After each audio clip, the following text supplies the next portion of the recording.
每一天，牧师家己做花祈祷。今日是7月初10，诗篇25篇14节安尼讲：耶和华甲敬畏伊的人亲密，佮要将伊的约指示因。三甲来祈祷，甲阮亲密的天父，阮感谢你，你是至大可畏的上帝，你也是慈悲疼痛的天父。你的名伫全地极其水，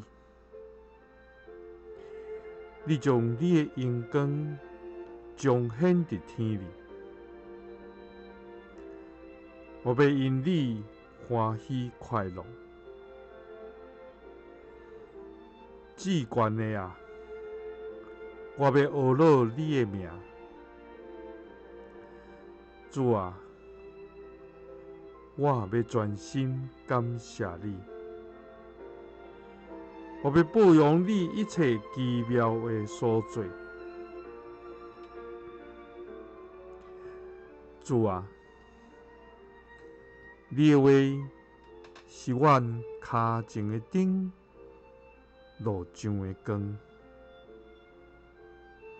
主啊，你的律例坚定无改变。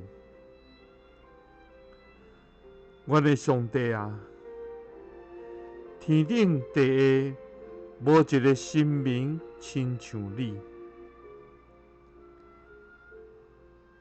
你对遐一心一意顺服你的仆人，守约施慈爱，因为阮若敬畏你，你要甲阮亲密，佮要将你的约指示阮。祈祷是奉主耶稣基督的圣名，阿们。感谢主，伊应允咱若敬畏伊，伊就要甲咱亲密。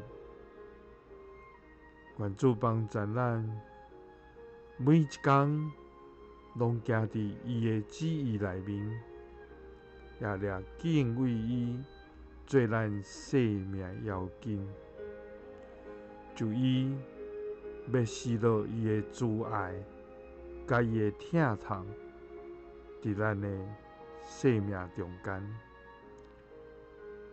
耶稣听你，祝你平安。